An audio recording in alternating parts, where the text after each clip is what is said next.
देखिए प्लानिंग जो टॉपिक हमने किया ना स्टूडेंट्स, आपने पढ़ लिया कि प्लानिंग क्या होता है। Planning basically deciding in advance what is to be done, when it is to be done, by whom it is to be done, ये हमने पढ़ना है। तो अब देखो इसमें अगर आप देखोगे टाइप्स ऑफ प्लान्स से हम पिछली क्लास में हम लोगों ने प्लानिंग प्रोसेस कर ली है और ये 7 स्टेप्स के बारे में हमने डिस्कस किया था। सो आज हम उससे आगे बढ़ेंगे और यहाँ पे आप देखोगे टाइप्स ऑफ प्लान्स। ठीक है, तो यहाँ से हम लोग आज स्टार्ट करने वाले हैं टाइप्स ऑफ प्लान।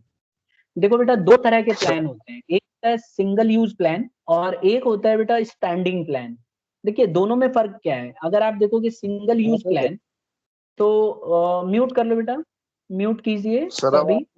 अब बेटा आपकी तरफ से इश्यूज हैं, मैं बता तो रहा हूँ, आपको अपनी तरफ से सही करना पड़ेगा ये। ठीक है, मेरी तरफ से नहीं है दिक्कत। और सभी म्यूट कर लो, कर लिए सभी को सर म्यूट फिर कर, क्लास म्यूट कर दूं, कुछ समझ ही नहीं आ रहा। म्यूट करो। आ, चलो देखो, सबसे पहला है हमारा सिंगल यूज प्लान। देखिए सिंगल यूज प्लान क्या है, basically develop for a one time event. देखो कुछ दो तरह के प्लान होते हैं। एक प्लान तो ऐसा होता है कि आपने एक बार बना लिया ना, तो आपको इसको अगली बार फिर नया बनाना पड़ेगा, यानी कि सिंगल यूज, एक बार यूज कर सकते हो इसको आप। ठीक है, तो इसमें क्या होता है, जैसे आपने कोई प्लान बनाया 1 साल का, तो उसको इस्तेमाल कर लिया, फिर आपको अगले साल नया प्लान बनाना पड़ेगा, फिर अगले साल नया प्लान बनाना पड़ेगा। तो ये सब इनको बोलते हैं सिंगल यूज प्लान। अब देखिए सिंगल यूज प्लान कौन कौन से हैं, अगर आप देखो तो यहाँ पे बजट, प्रोग्राम, हम एक एक करके डिटेल में पढ़ेंगे। फिलहाल हमें ये पता होना चाहिए कि सिंगल यूज प्लान वो प्लान होता है जो वन टाइम इवेंट के लिए होते हैं और एक ही बार बनाया जाता है, फिर अगली बार चेंज किया जाता है। फिर आगे देखो, it is use for a course of action which is not likely to be repeated in future. कह रहा है ये ऐसे समय के लिए बनाया जाता है जो एक बार यूज हो जाए ना, तो अगले बार जरूरी नहीं है कि वही चीज रिपीट करना पड़े। यानी कि जनरली ये हम उम्मीद करते हैं कि फ्यूचर में इसकी दोबारा कभी जरूरत नहीं पड़ेगी, हमें नए प्लान की जरूरत पड़ेगी। द ड्यूरेशन में depend upon the type of project. अच्छा, इसका जो ड्यूरेशन होता है वो हो सकता है 1 दिन का हो। ठीक है, तो जरूरी नहीं है कि सिंगल प्लान जो है आपको 1 साल इस्तेमाल करना है। हो सकता है 1 दिन के लिए काम आए, हो सकता है 1 हफ्ते के लिए काम आए, या हो सकता है 1 मंथ के लिए काम। तो डिपेंड करता है कि किस तरह का प्रोजेक्ट है, प्रोजेक्ट के हिसाब से इसकी ड्यूरेशन तय की जाती है। ठीक है, तो अभी तक हमने क्या 3 पॉइंट पढ़ा। पहला पॉइंट ये पढ़ा कि ये वन टाइम इवेंट के लिए होता है या वन टाइम प्रोजेक्ट के लिए होता है। दूसरा हमने पढ़ा कि एक स्पेसिफिक कोर्स ऑफ एक्शन के लिए यूज किया जाता है और फ्यूचर में हम उम्मीद करते हैं कि इसको दोबारा रिपीट ना करना पड़े। अच्छा, इसका ड्यूरेशन जो है 1 दिन भी हो सकता है, 1 वीक भी हो सकता है, 1 मंथ भी हो सकता है। अच्छा, ये कौन कौन से प्लान होते हैं इनके बारे में हम आगे चल के पढ़ेंगे, लेकिन बस अभी ये समझ लो कि आपसे एग्जाम में पूछा जा सकता है कि सिंगल यूज प्लान में कौन कौन से आते हैं। तो एक बजट आता है। आप देखते हो ना, हमेशा हमारी गवर्नमेंट ऑफ इंडिया बजट बनाती है। तो बजट हमेशा देखो हर साल बजट बनता है, तो ऐसा नहीं है कि एक बार बजट बना दिया तो 10 साल 12 साल आप उसको चलाए रखो, नहीं। इसी तरह से जब हम प्रोग्राम बनाते हैं, देखो आप स्कूल्स में भी बहुत सारे प्रोग्राम्स होते हैं, तो आप देखो हर हर साल प्रोग्राम चेंज करना पड़ता है, हर समय प्रोग्राम को बदलते रहना पड़ता है। ऐसा नहीं है कि आपने एक बार प्रोग्राम बना लिया तो आप उसको बदलोगे, हर समय आपको चेंज करता रहना पड़ता है। फिर आता है प्रोजेक्ट्स। इसी तरह से प्रोजेक्ट्स जो होते हैं ऑर्गेनाइजेशन के अंदर, इनको भी कंटिन्यूअसली आपको चेंज करना पड़ता है। ठीक है, और इवेंट, सेमिनार, कॉन्फ्रेंस, तो इन सब के लिए आपको बार बार अपने प्लान को चेंज करना होता है। तो what do you mean by single use plan? Basically there are 2 types of plan, अभी तक हमने पढ़ा। ठीक है, दो तरह के प्लान होते हैं, एक होता है सिंगल यूज प्लान, एक होता है स्टैंडिंग प्लान। सबसे पहले हमने पढ़ा सिंगल यूज प्लान। ये वो प्लान है जो वन टाइम इवेंट होता है और जो एक पर्टिकुलर कोर्स ऑफ टाइम के लिए होता है, और इसको जनरली हम उम्मीद करते हैं कि फ्यूचर में इसको यूज नहीं करना पड़ता, दोबारा रिपीट नहीं किया जाता। और डिपेंड करता है, इसका जो टाइम होता है 1 वीक का भी हो सकता है, 1 डे का भी हो सकता है, 1 मंथ का भी हो सकता है। और इसमें क्या क्या आते हैं, बजट्स आता है, प्रोग्राम आता है। ठीक है, तो ये जो है इसमें सिंगल यूज प्लान में आते हैं। अब हम बात करते हैं स्टैंडिंग प्लान की, जो कि दूसरा टाइप ऑफ प्लान है। देखिए स्टैंडिंग प्लान जो है, it is use for activities that occur regularly over period of time. Standing plan student उन प्लान्स को माना जाता है जो रेगुलरली अकर होते रहते हैं कंटिन्यूअसली। ठीक है, it is usually developed once but it is modified from time to time. देखो ज्यादातर देखा गया है कि जो स्टैंडिंग प्लान है एक ही बार बनाया जाता है, लेकिन इसमें मॉडिफिकेशन की जरूरत पड़ती है। समय समय पे इसमें थोड़े बहुत बदलाव करने की जरूरत पड़ती है, लेकिन बार बार आपको बदलना नहीं पड़ता। तो एक बार आपने स्टैंडिंग प्लान बना लिया, तो you don't have to constantly change this such type of plan. What you can do is you can modify those plans. आप इसमें कुछ मॉडिफिकेशंस करके और इन पे काम चला सकते हो। तो ये इनकी खास बात, ठीक है। अच्छा, अब इसमें क्या क्या आता है, इसमें आता है पॉलिसी, प्रोसीजर, मेथड्स, रूल्स। तो ये कुछ ऐसे प्लान है जो इसमें यूज किए जाते हैं, ठीक है। तो यही थे हमारे दो तरह के प्लान, ठीक है। अब हम डिस्कस करेंगे कि प्लान्स जो है ये किस तरह के, कितने टाइप्स के प्लान्स होते हैं। तो देखो हमारे सिलेबस में 8 टाइप्स ऑफ प्लान्स दिए गए हैं और इन्हीं को हमें स्पेसिफिकली पढ़ना है, ठीक है। तो सबसे पहले हम स्टार्ट, पीछे का समझ में आ गया बेटा? एक बच्चा मुझे बताए। यस तमन्ना सर। समझ में आ गया? ओके, ठीक है। अब आगे देखो, इसमें देखो हमें 8 टाइप्स ऑफ प्लान्स हैं। The very first one is objective. समझते हैं पहले ऑब्जेक्टिव्स क्या होते हैं। देखो ऑब्जेक्टिव्स जो है ना, objectives are the ends towards which an activity is aim. देखो हमेशा ध्यान रखना, ऑब्जेक्टिव एक तरह का प्लान है जो एंड रिजल्ट को दिखाता है। जैसे आपने देखा होगा हर एक ऑर्गेनाइजेशन का कुछ ना कुछ ऑब्जेक्टिव है। जैसे एक ऑर्गेनाइजेशन का ऑब्जेक्टिव हो सकता है कि हमें 10 लाख रुपए का सेल करना है कम से कम, ठीक है। तो वो उसका ऑब्जेक्टिव हो सकता है। ऑब्जेक्टिव हमेशा एंड रिजल्ट दिखाता है, ठीक है। अब जैसे एग्जांपल के लिए है कि improvement in the sale of a product by 10%। Company ने ये ऑब्जेक्टिव बना रखा है कि कम से कम 10% का इंप्रूवमेंट करेंगे अपने सेल्स पे, यानी पिछले साल जितना सेल हुआ है उसका 10% और इंप्रूव करेंगे। तो ये एक ऑब्जेक्टिव है बिजनेस का, ठीक है। इसी तरह से they are the results to be achieve. जैसे कि मैंने आपको बताया, ये वो रिजल्ट होते हैं जो हमें अचीव करना होता है, यानी कि एक तरह से देखा जाए तो ये एक टारगेट होता है हर एक कंपनी का। फिर है objectives are the goals, aims. कह रहा है ऑब्जेक्टिव्स जो हैं ये गोल्स होते हैं, एम्स होते हैं या फिर पर्पस होते हैं जो ऑर्गेनाइजेशन चाहती है कि अचीव करे, ठीक है। तो ऑर्गेनाइजेशन क्या, ऑब्जेक्टिव्स क्या होते हैं? गोल्स भी हो सकते हैं, एम्स भी हो सकते हैं, और किसी ऑर्गेनाइजेशन का पर्पस भी हो सकता है जो वो चाहती है कि अचीव करे। अच्छा, एक सबसे इंपॉर्टेंट चीज इसमें आप ये देखो, it should be measurable in quantitative terms. हमेशा याद रखिएगा बेटा, ऑब्जेक्टिव्स जो होते हैं ना क्वांटिटेटिव टर्म्स में मेजर किए जाने चाहिए। मतलब ऐसा होना चाहिए कि इसको हम क्वांटिटेटिव टर्म्स में मेजर कर सकें। जैसे कि क्वांटिटेटिव का मतलब क्या होता है, कितना क्वांटिटी है, ठीक है। जैसे मान लो एक कंपनी का ऑब्जेक्टिव है कि कम से कम हम 10,000 कार बेचेंगे एक महीने के, तो ये क्वांटिटेटिव हो गया, मतलब 10,000 कार्स। तो हम इसकी क्वांटिटी नाप सकते हैं। तो याद रखिए क्वांटिटेटिव टर्म्स में होना चाहिए। It provides direction for all the managerial decision. जितने भी मैनेजमेंट ने डिसीजन लिए उनको डायरेक्शन देने का काम करती है। तो हमेशा याद रखिए ऑब्जेक्टिव जो है डायरेक्शन देती है, ठीक है। जैसे मान लो किसी मैनेजमेंट ने डिसीजन ले रखा है, तो मान लो किसी मैनेजमेंट ने टारगेट सेट किया है तो उसको डिसीजन लेने में मदद करेगी, क्योंकि उसने ऑब्जेक्टिव तय कर रखा होगा। उसका एक ऑब्जेक्टिव होता है कि भाई मेरा इतना टारगेट है, मुझे इतना अचीव करना है।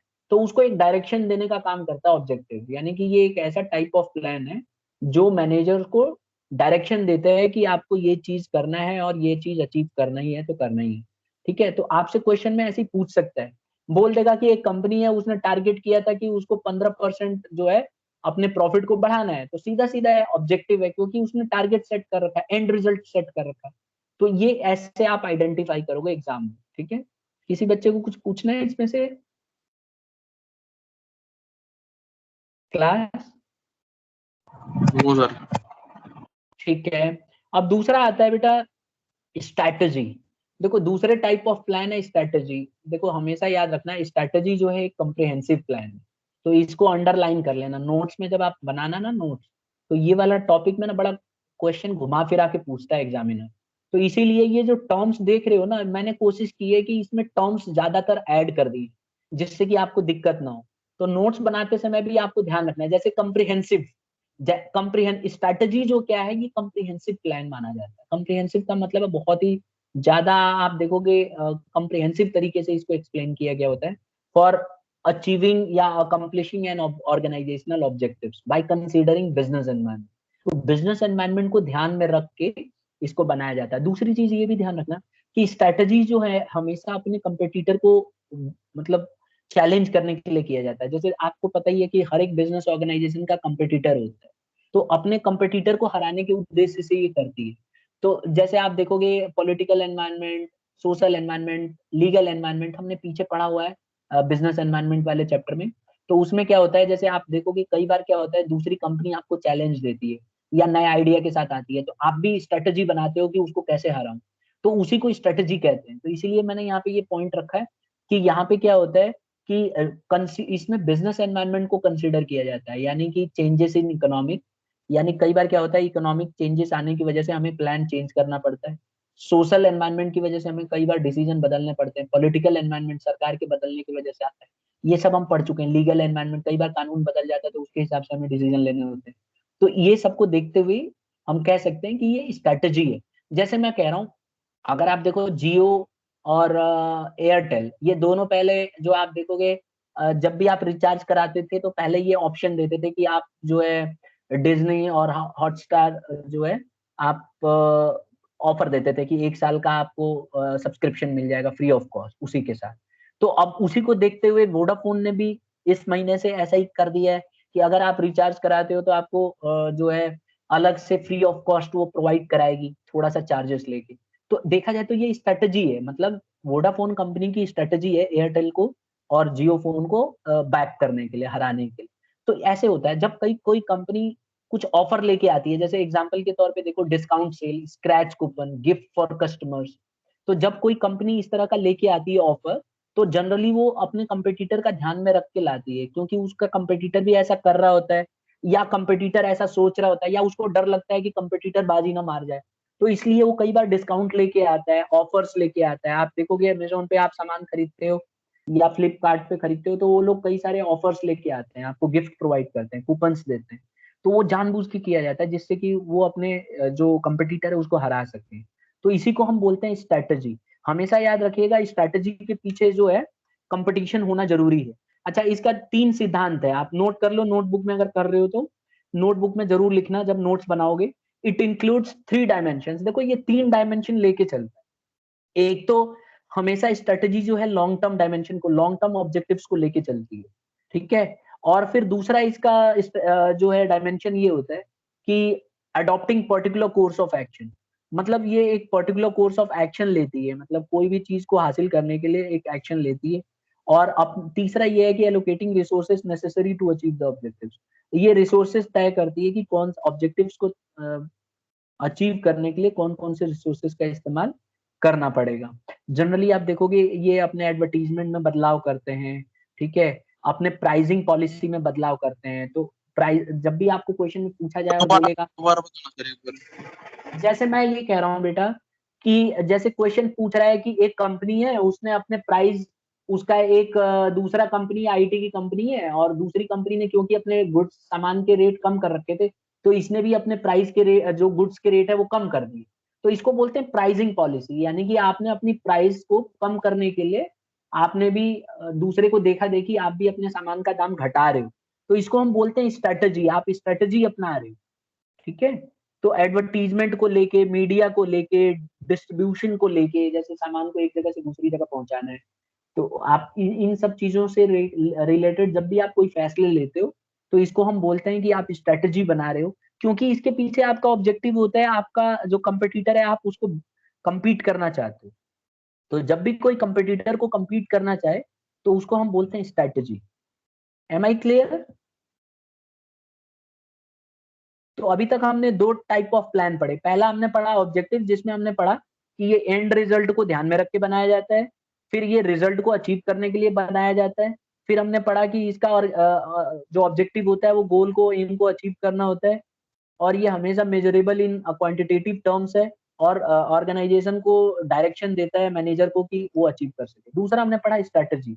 हमने पढ़ा कि स्ट्रेटजी जो है सेकेंड टाइप ऑफ प्लान है, ये एक कम्प्रिहेंसिव प्लान माना जाता है और जनरली इसमें बदलाव करने पड़ते हैं ऑर्गेनाइजेशन को अपने कंपटीटर को हराने के लिए। अब इसके लिए क्या क्या अपना सकता है, इसके लिए बहुत सारे तरीके हैं। जैसे अपने डिस्ट्रीब्यूशन पॉलिसी में बदलाव कर सकता है, अपना एडवर्टीजमेंट में बदलाव कर सकता है, अपना प्रमोशन में चेंजेस ला सकता है। अब जैसे देखो एग्जांपल के तौर पे उसने डिस्काउंट दे दिया सेल पे, कूपन देना शुरू कर दिया, कस्टमर को गिफ्ट देना शुरू कर दिया, ये सारे के सारे जो है स्ट्रेटजी है। Am I clear now? I want some response. Yes sir. Yes. अच्छा, तीसरा आता है पॉलिसी। देखो सबसे आसान है। पॉलिसी क्या होता है, इसमें यहाँ पे ना जनरल गाइडलाइन लिखते हैं, यहाँ पे मुझे जनरल गाइडलाइन लिखना चाहिए था, तो आप हमेशा यहाँ पे नोट करना। तो गाइडलाइन भी ठीक है बट जनरल गाइडलाइन बोलता है। It is a general guideline in decision making. इसको माना जाता है कि ये जनरल गाइडलाइन, यानी ना पॉलिसी की खास बात पता है क्या होती है, ये आपको गाइड करता है, आपको गाइड करता है कि आपको ऐसा करना चाहिए, ठीक है। लेकिन ऐसा नहीं है कि आप नहीं करोगे तो आपको सजा मिल जाएगी। जैसे एक कंपनी है, उसकी जनरल गाइडलाइन ये हो सकती है या उसकी पॉलिसी ये हो सकती है कि वो उधार नहीं बेचेंगे, ठीक है। तो उसकी पॉलिसी हो सकती है कि नो क्रेडिट पॉलिसी। आपने देखा होगा कई जगह कंपनियों में जाओगे तो वो लोग लिख के रहते हैं कि नो क्रेडिट पॉलिसी, मतलब उधार नहीं देते, ठीक है। तो ऐसे कई कंट्री भी आपको मिलेंगे जहां पे उधारी चलती नहीं है। जैसे जर्मनी में चले जाओगे ना, जर्मनी में जाके आप उधार मांग लोगे तो उधार वहां पे मिलता ही नहीं है, आपको उधार मिलेगा ही नहीं। मतलब कुछ कंट्री ऐसी हैं, आप पता करना, नेट पे सर्च करना कि कौन सा ऐसा देश है जिसमें क्रेडिट पॉलिसी नहीं होती। हो सकता है मैं गलत हूं, बट एक देश ऐसा है, और मोस्ट प्रोबेबली मेरे हिसाब से जर्मनी है, जहां पे क्रेडिट पॉलिसी नहीं होती। कोई ना कोई यूरोपियन कंट्री है, इतना पता नहीं। तो अब देखो कई देश ऐसे होते हैं जहाँ पे ना अ, मतलब देश ने पॉलिसी बना रखी है कि भाई हम उधार चलाएंगे ही नहीं। अच्छा, आप अपने घर के आसपास दुकान होती है, कई बार आप जाते हो तो देखना कई बार दुकान वाले लिख के रखते हैं कि उधार नहीं लिया जाएगा, मतलब हिंदी में लिख के रखते हैं, और कई इंग्लिश में भी लिख के रखेंगे कि नो क्रेडिट पॉलिसी, मतलब उनकी पॉलिसी है कि वो उधार नहीं लेंगे। तो कस्टमर उनसे मांगता है तो वो वहीं दिखा देते हैं, सर हमारे कंपनी की पॉलिसी है कि हम उधार नहीं देते। अच्छा, कई बार आपने बड़े बड़े दुकानों में देखा होगा आपने, फिक्स रेट है तो बोलते हैं सर हमारी पॉलिसी है हम फिक्स रेट पे देते हैं, मतलब हम कम नहीं करेंगे। तो आप निगोशिएशन नहीं कर सकते उनके साथ, कम कम नहीं करा सकते प्राइस। तो ये उनकी पॉलिसी होती है। जनरली ये इसलिए रखा जाता है कि आप मैनेजर जो है फैसले ले सके। कई बार क्या होता है, कई अड़ियल लोग चले जाते हैं, जैसे आप देखोगे कई कस्टमर ऐसे होते हैं जो भाई कन्विंस करने लगते हैं दुकान वाले को, भाई कम कर दो, मैं आपका पुराना कस्टमर हूँ, कई साल से ले रहा हूँ। तो थोड़ा सा उसके ऊपर प्रेशर डालते हैं, ठीक है। तो दुकान वाला भी बोलता है सर चलो ठीक है, आपको हम थोड़ा सस्ता कर देते हैं। अच्छा, कई बार ऐसे चक्कर में क्या होता है, दुकान की भी बदनामी होती है।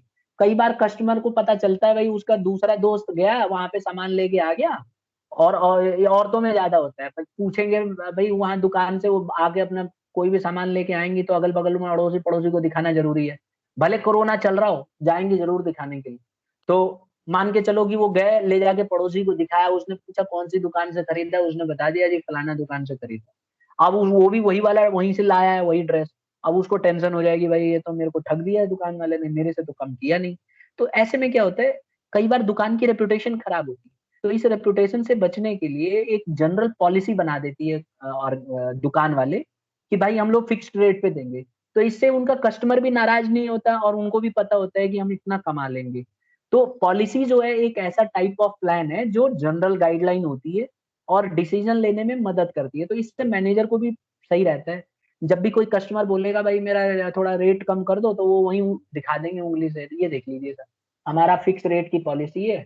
अच्छा, हमारा उधार नहीं लेते हम। तो इससे बहुत फर्क पड़ता है। मतलब पुराना कस्टमर कई बार बोलता है कि उधार ले लो पैसे नहीं है, तो वो बोल देंगे सर हमारी पॉलिसी है क्या करें, अगर ऐसा नहीं होता तो हम सोचते हैं इसके बारे में। मतलब इससे मैनेजर को हेल्प मिल जाती है। कई बार तो ओनर भी ऐसे बोलता है जैसे वो खुद मालिक नहीं है, सर पॉलिसी ऐसी है क्या करें सर, करना ही पड़ता है। तो ऐसे इस तरह से बोलते हैं। मेरे ख्याल से ये पॉइंट समझ में आ गया होगा सबको। Yes sir. तो एक दो चीजें और समझ लो इसमें। देखो पॉलिसीज जो है ना, ये पैरामीटर डिसाइड करती हैं कि मैनेजर किस तरह से काम करेगा। यहाँ पे नोट कर सकते हो कि इट इज अ पैरामीटर, मतलब इसमें आप नोट करके लिख सकते हो कि ये एक पैरामीटर है। क्या है? It is a parameter. तो यहाँ पे आप लिख लीजिए यहाँ पे कि इट इज अ पैरामीटर। यहाँ पे लिख लो इट इज, ये तो गड़बड़ हो रहा है।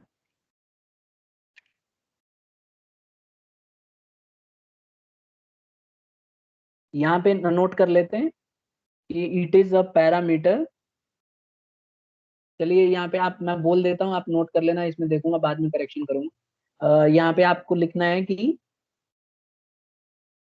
नोटबुक में नोट कर लो, it is a parameter within which managers में फंक्शन। ठीक है, ये एक ऐसा पैरामीटर है जिसके अंदर अंतर्गत मैनेजर्स को फंक्शन करना होता है। ठीक है, ये लिख सकते हो यहाँ पे।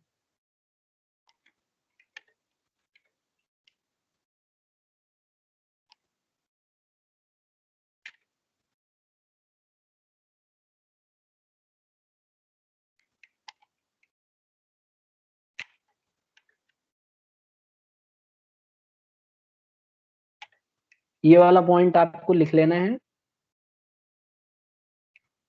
ठीक है, ये एक ऐसा पैरामीटर है जो मैनेजर को करना पड़ता है। ठीक है,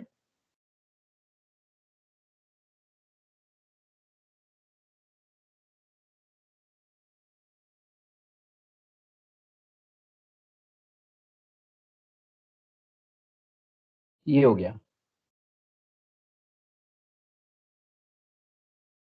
ठीक है स्टूडेंट्स, नेक्स्ट स्लाइड पे हम चलते हैं। नेक्स्ट देखो पॉलिसी, आप देखेंगे पॉलिसी आती है नेक्स्ट वाले में। पॉलिसी क्या कहती है, अगर आप देखो यहाँ पे पॉलिसी के अगला नेक्स्ट प्रोसीजर।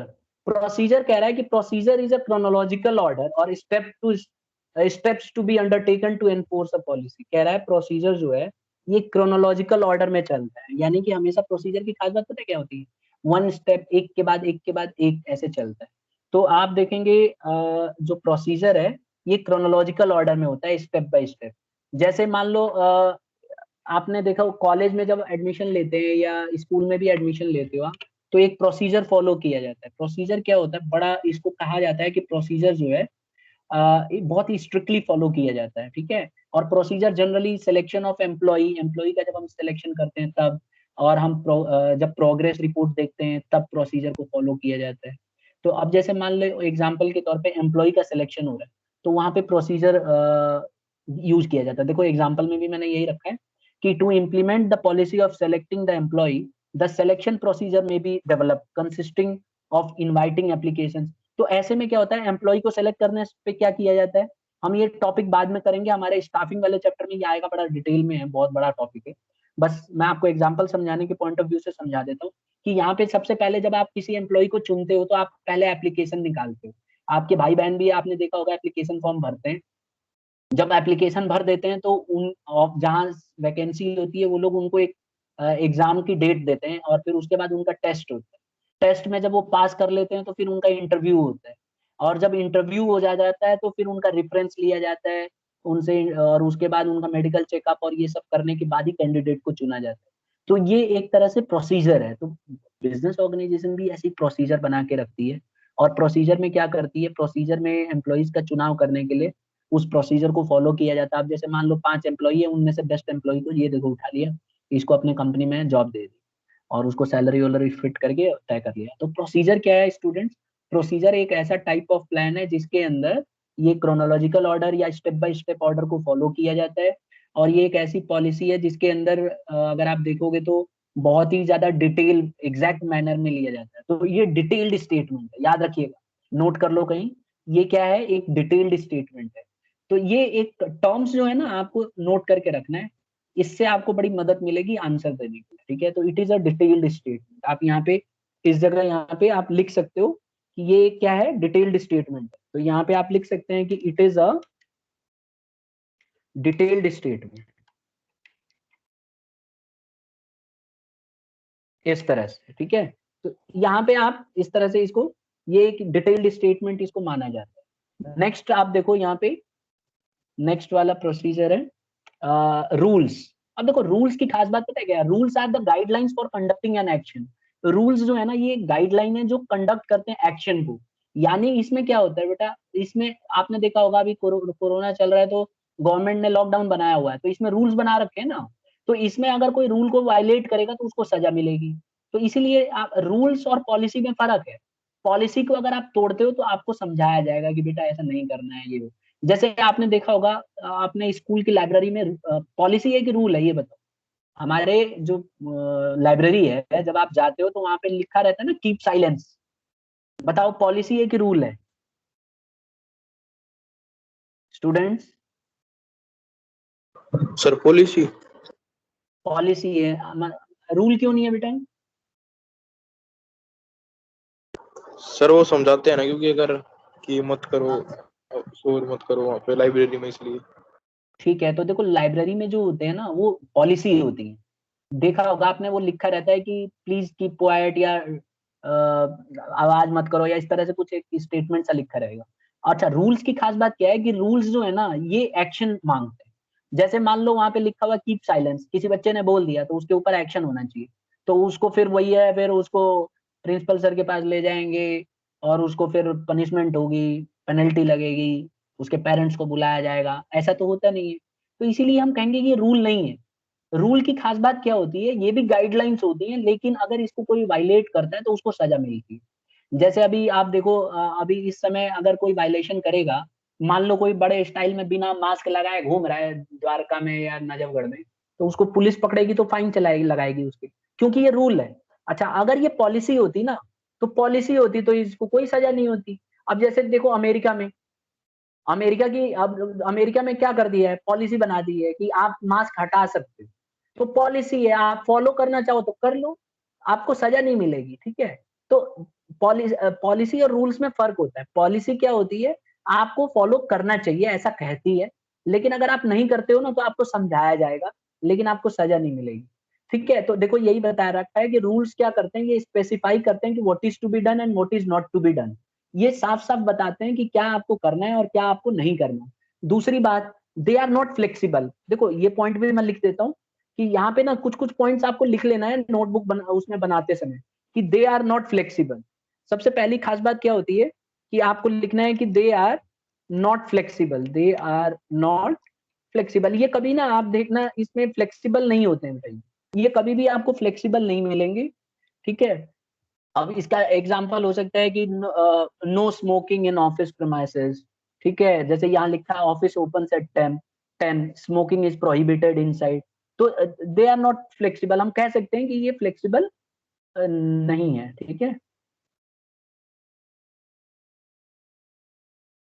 आगे बढ़ जाए, किसी को कोई दिक्कत है तो बताइए। No sir.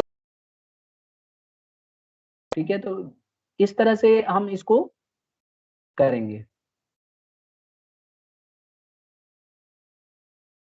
चलिए आगे बढ़ते हैं। नेक्स्ट जो है हमारा पॉइंट है, ये है, एक सेकेंड,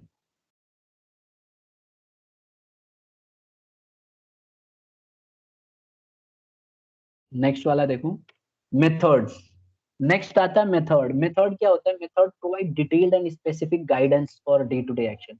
याद रखिएगा स्टूडेंट्स, जो मेथड है ना हमारा, ये क्या करता है, डिटेल्ड, ये वाला पॉइंट याद रखिएगा, ये डिटेल में बताता है और स्पेसिफिक गाइडलाइन। तो दो चीजें ये बताता है। मेथड जो है बेसिकली अगर आप देखोगे तो ये प्रिस्क्राइब करता है कि काम को किस तरह से करना है, यानी कि एक प्रिस्क्राइब वे बताता है कि काम को कैसे किया जाए, ठीक है। और डे टू डे एक्शन को बताता है। तो जैसे आप देखो यहाँ एग्जांपल के तौर पे टाइम रेट सिस्टम या piece rate system in days payment, most suitable method is to be adopted. तो कौन सा मेथड आपका यूज करना है वो आप डिटेल में बताता है कि कैसे कैसे करना है, किस तरह से उसको फॉलो करोगे, ये बताता है। It deals with a task comprising one step of a procedure and specifies how this step is to be taken. तो प्रोसीजर का कोई स्टेप ले लेता है और ये बताता है कि कैसे कैसे करना है। जैसे मान लीजिए प्रोसीजर में हमने पढ़ा था कि अ, जब हम किसी एम्प्लॉय को चुनते हैं तो उसका इंटरव्यू ले, तो इंटरव्यू लेते समय हम कैसे कैसे लेंगे, उसकी पर्सनैलिटी का इंटरव्यू लेंगे, और मतलब अलग अलग तरीके से इंटरव्यू लिया जाता है। मेडिकल करेंगे तो कैसे मेडिकल करेंगे, सबसे पहले 100 मीटर की दौड़ कराएंगे, फिर 10 किलोमीटर की दौड़ कराएंगे, फिर लॉन्ग जंप कराएंगे, हाई जंप कराएंगे। तो इस तरह से मतलब मेथड, जो प्रोसीजर है उन्हीं के अंदर मेथड का इस्तेमाल किया जाए। आई होप क्लियर हो गया होगा। तो ये डिटेल्ड में होता है और स्पेसिफिक गाइडेंस, मतलब स्पेसिफिकली ये गाइड करता है कि किस तरह से अचीव करना है, ठीक है। नेक्स्ट आता है प्रोग्राम। देखो स्टूडेंट, प्रोग्राम सबसे इंपॉर्टेंट है, इसको कैसे करना है इसको हम बोलते हैं, ये एक ना डिटेल्ड स्टेटमेंट है। प्रोग्राम क्या है, प्रोग्राम को हम बोलते हैं ये detailed statement about the project है, ठीक है। तो it includes all the activity necessary for achieving a given task. ये क्या करता है, ये इंक्लूड करता है हर तरह की एक्टिविटी। इसके अंदर अगर आप देखोगे ना ध्यान से, तो प्रोग्राम की खास बात क्या है कि इसके अंदर ऑब्जेक्टिव भी आता है, पॉलिसी भी आता है, प्रोसीजर भी आता है, रूल्स भी आते हैं। तो ये इसके अंदर ये सारी चीजें आते हैं, इसको नोट कर देना है कि ये क्या करता है, outlines the objectives, policies, procedure, rules etcetera, ठीक है। तो ये सब चीजों को ये करता है। जैसे एग्जांपल के तौर पे, opening a 5 new branches in different parts of the country, deputing employees for training, installing of a new machine. तो ये एक प्रोग्राम है, ठीक है। तो प्रोग्राम जो है डिटेल्ड स्टेटमेंट माना जाता है, ठीक है। जैसे नई मशीन को इंस्टॉल करना है तो ये एक डिटेल्ड स्टेटमेंट है। Am I clear to everybody? फिर लास्ट आ जाता है बजट। बजट में क्या है, देखो एक ऐसा प्लान है, बजट आप जानते ही हो, बजट जो है एक ऐसा स्टेटमेंट है जो एक्सपेक्ट किया जाता है इससे रिजल्ट का। ठीक है, तो expected result in numerical terms, हम इसको ना न्यूमेरिकल टर्म्स में एक्सपेक्ट करते हैं। तो कह रहा है it is a plan which states the expected result of a given period. Numerical terms में ये रिजल्ट बताने का काम करता है। ठीक है, इसमें क्या होता है कि अगर आप देखो यहाँ पे एग्जांपल के तौर पे, जैसे प्रोडक्शन बजट, तो इसमें आपको पता चल जाएगा, जैसे सेल्स बजट है, कैश बजट है। तो हमेशा जब हम बजट बनाते हैं तो हमेशा आप देखना न्यूमेरिकल टर्म्स में होता है। तो जब भी न्यूमेरिकल टर्म्स में हम फ्यूचर का कुछ प्लान कर रहे होंगे तो वो बजट कहलाएगा। तो यही इसका तरीका है करेक्ट आंसर निकालने का, कि कैसे पता चलेगा कि बजट है। इसको सीधा सीधा पता करने के लिए हमें बस ये सोचना होगा कि क्या ये न्यूमेरिकल टर्म्स में हो सकता है, क्या हम फ्यूचर के लिए बना रहे हैं, क्या हम इसको हम मतलब एक एक्सपेक्ट कर रहे हैं क्या इस रिजल्ट। अगर एक्सपेक्टेशन इसके पीछे होगी तो 100% बजट माना जाएगा। ठीक है स्टूडेंट, तो ये थे हमारे टाइप्स ऑफ प्लान्स जो आज हमने पढ़ा। हमने सबसे पहले पढ़ा ऑब्जेक्टिव्स। ऑब्जेक्टिव्स क्या होते हैं, एक ऐसा तरह का प्लान है जो हमें ऑब्जेक्टिव दिखाता है, यानी कि एक तरह से अगर आप देखो तो ये एंड रिजल्ट बताता है ऑर्गेनाइजेशन का। ठीक है, दूसरा है स्ट्रेटजी, ये हमेशा अपने कंपटीटर को हराने के उद्देश्य से किया जाता है, और ये कम्प्रिहेंसिव प्लान माना जाता है। ठीक है, तो हमेशा कम्प्रिहेंसिव प्लान इसको माना जाएगा। दूसरा है, तीसरा है पॉलिसी। पॉलिसी जो है जनरल गाइडलाइन होती है, और आप किसी एम्प्लॉय को चुनने के लिए, किसी को किसी कंपनी का रिजल्ट कैलकुलेट करने के लिए पॉलिसी का आप इस्तेमाल करते हैं। फिर आता है बेटा प्रोसीजर। प्रोसीजर में हमने क्या पढ़ा, ये एक सीक्वेंस से चलता है, यानी प्रोसीजर जो है कंसिस्ट ऑफ सीक्वेंशियल स्टेप्स। एक स्टेप के बाद दूसरा स्टेप, दूसरे के बाद तीसरा स्टेप, तीसरे के बाद चौथा स्टेप, इस तरह से इसमें किया जाता है। ठीक है, जनरली आप याद रखना प्रोसीजर इनसाइडर को फॉलो करने के लिए बनाया जाता है। जैसे स्कूल में अपना प्रोसीजर होता है एडमिशन करने का, कॉलेज में प्रोसीजर होता है एडमिशन लेने का। तो प्रोसीजर ज्यादातर इनसाइडर है। रूल्स रूल्स बहुत स्ट्रिक्टली फॉलो किए जाते हैं। ये गाइडलाइंस हैं जो नहीं फॉलो करने पे पनिशमेंट दी जाती है, और इसके पीछे पेनल्टी होती है। अगर कोई नहीं फॉलो करेगा तो उसको सीधा सीधा पेनल्टी दी जाएगी। नेक्स्ट आता है मेथड्स। मेथड्स क्या होते हैं बेटा, मेथड्स ऐसा तरीका होता है जिसमें हम लोग मेथड को फॉलो करते हैं। अगर आप देखो तो ये प्रिस्क्राइब्ड वे होता है, मतलब पहले से सुनिश्चित किया गया तरीका होता है जिसको हमें फॉलो करना होता है, और हमें सेलेक्ट बेस्ट मेथड को सेलेक्ट करना होता है। फिर आता है प्रोग्राम। अगर आप देखो तो प्रोग्राम जो है डिटेल्ड स्टेटमेंट माना जाता है, और इसके अंदर हमारे कई सारे प्लान्स भी रहती हैं, जैसे ऑब्जेक्टिव, पॉलिसी, प्रोसीजर, रूल। ये प्रोग्राम जब भी आपको लगे कि ये सारे प्लान के टाइप्स उसमें आ रहे हैं तो उसका आंसर प्रोग्राम होगा। जैसे कई बार क्वेश्चन होते हैं जिसमें आपको लगेगा यार इसमें तो सब कुछ आ रहा है। जैसे मैं एक एग्जांपल देता हूँ, construction of a shopping mall, अगर या opening of a new department, तो ये प्रोग्राम है, डिटेल्ड स्टेटमेंट है। इसमें आपको स्ट्रेटजी भी बनानी पड़ेगी, पॉलिसी भी बनानी पड़ेगी, रूल्स भी रखने पड़ेंगे। तो इसके अंदर सब आता है, तो इसीलिए ये प्रोग्राम माना जाता है। और लास्ट में आ जाता है बजट। बजट जो आप देखोगे, बजट जो है बजट जो है एक ऐसा स्टेटमेंट होता है जो न्यूमेरिकल टर्म्स में कंपेयर किया जाता है, जैसे सेल्स बजट, कैश बजट। इसमें हम लोग जो है प्लानिंग और कंट्रोलिंग दोनों का काम करते हैं। तो यही था आज का टॉपिक स्टूडेंट्स। अब किसी बच्चे को डाउट है तो he can certainly ask me. है किसी बच्चे को डाउट? ठीक है, तो नोट्स बनाते समय ध्यान रखना है, टर्म्स को जरूर ऐड करना है, क्योंकि टर्म्स नहीं रखोगे तो आपको इसमें कॉम्प्लिकेटेड बाद में बहुत प्रॉब्लम आने लगती है। ठीक है, तो आज इतना ही करते हैं, कल आप नोट्स बना के इसका कंप्लीट रखिए।